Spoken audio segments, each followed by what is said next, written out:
Kung bago ka lang sa channel na to at isa kang true-blooded Aldab Nation na nagmamahal po kila Maine Mendoza at Alden Richards, tama po ang channel na pinuntahan mo, kaya consider na kitang bagong subscriber. Welcome back mga ka-Aldab. Ito na naman po ang inyong lingkod, si Mr. Destiny, at syempre panibagong video, panibagong mga update na naman po tayo. Gaya nga po ng sinasabi natin, umaayon at pumapabor nga po kina Alden Richards at kay Maine Polgerson. Maraming kwento po ang naglabasan. Sabi ko nga po sa inyo, si Alden lang po talaga ang totoong kasama ni Mrs. Polgerson na nag-celebrate nga po ng kanyang 11 years anniversary sa showbiz. Real talk mga ka-Aldab. Ito po ay kwento-kwento po sa labas po ng social media. Kamakailan po kahapon nga po talagang dinalaw po ng mga fans ni Maine o ni si Mengay ng mga Maine fanatics. Pero pansin na pansin nyo na wala man lang paramdam ang mga Armain, na hindi man lang po nag-react o wala man lang video greets na nakuha kay Mrs. Polgerson. Tapos sinasabi po nila na si Mengay daw po nasa District 1 na nagse-celebrate. Wala naman po sila may pakita Hindi naman po nila may upload yung sinasabi nila. Hindi naman nila bigay yung talagang katotohanan. Puro haka-haka rin po sila. O same lang po sa mga sinasabi ko. Kasi ako, mahal, hindi naman ako namimilit at sinasabi ko. Di po ba? Sila, hindi sila pwede makapag-react kasi nababasag sila. Ba't sila nababasag? Kasi dapat nga po, sinusundo at binabati ni Congressman Arjo Ibiang si Mengay. Parang baliwala na nga po Parang hindi na nga po daw talaga totoo ang kasal-kasal na. Wala naman po talagang katotohanan yan. Masakit lang po talaga na sabihin. Po ba? Masakit lang po talaga na ipaliwanag yung mga bagay-bagay na ganyan. Kasi kung titignan nyo naman po saan ka kasi makakita, di po ba? Na wala man lang reaksyon, 11 years. Di po ba 11 years tapos ni isa, ni pagpaparamdam, wala. May mga point po mga ka-Aldab, may mga bagay-bagay nga po nakakaiba. Pero hindi pa rin po.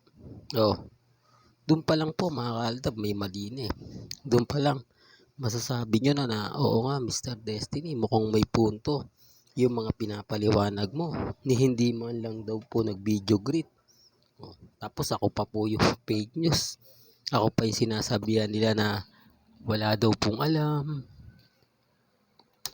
Puro paninira lang daw po yung sinasabi. Pero sa bandang huli, di po ba? Ako pa rin po yung panalo. Ako pa rin yung waki. Yan nga yung sinasabi ko mga ka-Aldab, na bago po sila mag-react, bago po sila magkomento, maglabas sila ng resibo. Panindigan po nila yung sinasabi nila.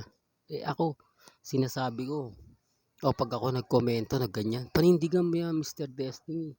Ang lalakas po ng mga sigawan nila. Ang ibig kong sabihin, ang dami po nilang nagre-react ng ganon. Pero bakit pag sila okay lang? Pag sila kahit walang video, kahit walang resibo, kahit walang ebidensya, basta masabi lang nila. At yung iba naniniwala naman po. Nakita nyo po bang kumain sa labas? Nakita nyo po bang nagsimba? Lahat ng mga sinasabi ko, wala. Hindi po nila nakita. Wala silang ebidensya. Wala silang resibo. Kung titignan nyo, kahit pumunta po kayo sa Inasal Republic, never pong pumunta si Maine. Sa Bulacan, walang selebrasyon na nangyari. Lahat po ng mga binanggit kong lugar, dinaluhan siguro ng mga Army. Ine-expect po nila na pupunta ron si Maine at si Congressman. Ini-expect nila na magkakaroon sila ng video. Yung tipong hahanap-hanapin talaga. Yung tipong ito na yung hinihintay natin, baka pumunta, baka ganito ganyan, o pumunta po ba? Wala. Yan ang isa sa rason, mga kaaldab, kung bakit po mas marami ang sumisimpatya sa akin. Mas marami ang taong nakukuha ko yung atensyon higit sa kanila. Kasi sabi ko nga po sa inyo, kung pagbabasihan lang po natin yung mga kumakalat po sa social media about kina Alden at kay Mengay, mas kapani-paniwala eh. Although walang ebidensya, walang resibo, aminado naman po ako doon, hindi po ba? Hindi po, sabi ko nga, hindi ako namimilit eh. Kung ayaw po nila, wala naman tayong magagawa. At least may mga bagay-bagay na mapapaisip talaga sila. May mga bagay-bagay na sasabihin nila, oh baka totoo naman talaga yung sinasabi ni Mr. Destiny. Baka talagang si Maine at si Alden talaga ang totoong magkasama. Kasi wala man lang victory party para kay Mengay, parang normal lang. Alam nyo, hindi normal. Sabi nga po ng komento sa iba, hindi po normal yung 11 years ka na sa showbiz. Kasi lahat yan gusto po nilang maranasan eh. Ang pagkakaiba po kasi ng 11 years, yung active na active ka pa rin. Yung tipong hindi ka na wala. Yung tipong hindi ka na mahinga ng 1 taon. Hindi ka na mahinga ng 6 na buwan. Oh, wala eh. Talagang tuloy-tuloy po si Mengay.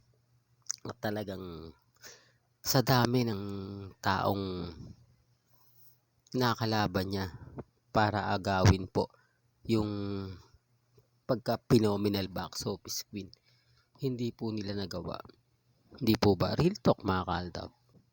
Totoo yan, mga kaaldab, kasi kahit anong pilit po nila, kahit anong sabihin nila na si Mengay tapos na yung career, bagsak na yung career, pero bakit naandyan pa rin po siya? Bakit marami pa rin po sumusuporta at nagmamahal kay Mengay? Bakit nananatili po si Mengay sa showbiz? Tapos sinabi pa po nila, laos na. Bakit marami pang endorsement si Maine? Oh, yan, kung laos na po yan, ilalaglag na ng 8 Bulaga yan. Kasi kung chemistry lang po ni Mengay pag-uusapan, talagang buhay na buhay. Kaya nga kita nyo kapag nalilink si Alden sa iba, tahimik lang, di po ba si Maine? Pero kapag si Mengay nagkakaroon ng issue si Alden na panay post, panay ganto, panay ganon, oh, syempre hindi na nila yung sasabihin o hindi nila pinopost. May mga post kasi si Alden na hindi po nila masyado nagigets. Gaya nga po dati na nabas si Mengay sa flood control. Sino nga po ba yung unang nag-react? Si Richard Paul Carson. Oh, kanino pa tama? Oh, sinasabi ko lang po, mga kaaldab, para lang po malinaw. Binibigyan ko lang po kayo ng idea na may mga bagay-bagay na ganito. May mga bagay-bagay na ganon. Kaya nga masaya po ako. Panay post, panay update ni Alden sa kanyang Instagram. Yung tipong buhay na buhay po ang social media account ni Richard Paul Carson. Kahit marami nagsabi na sobrang busy daw po ni Alden, bakit ngayon panay post siya, panay update siya sa kanyang Instagram? O yan po ba yung busy? Yan po ba yung sobrang daming ginagawa? O, kasi nga po malapit na ang pinakahihintay ng lahat, ang 11th years anniversary ng Aldab Nation. Na siyempre marami pong nag-aabang, maraming nagtatanong, di po ba kung kailan ba yan, ganito ganyan. Kaya nga sabi ko sa inyo, masaya ako. Masaya ako dahil naandyan po kayo, nagmamahal at sumusuporta. Hanggang dito na lang po ang ating latest updates. Kaya kung gusto niyo pa po ng pinaka-latest at sariwang update, tumutok lang po kayo dito po sa channel ni Mr. Destiny para updated po kayo sa mga latest at sa mga bagong video po na ilalabas po natin maya maya lang. Hanggang sa muli, salamat po sa panonood at pakikinig.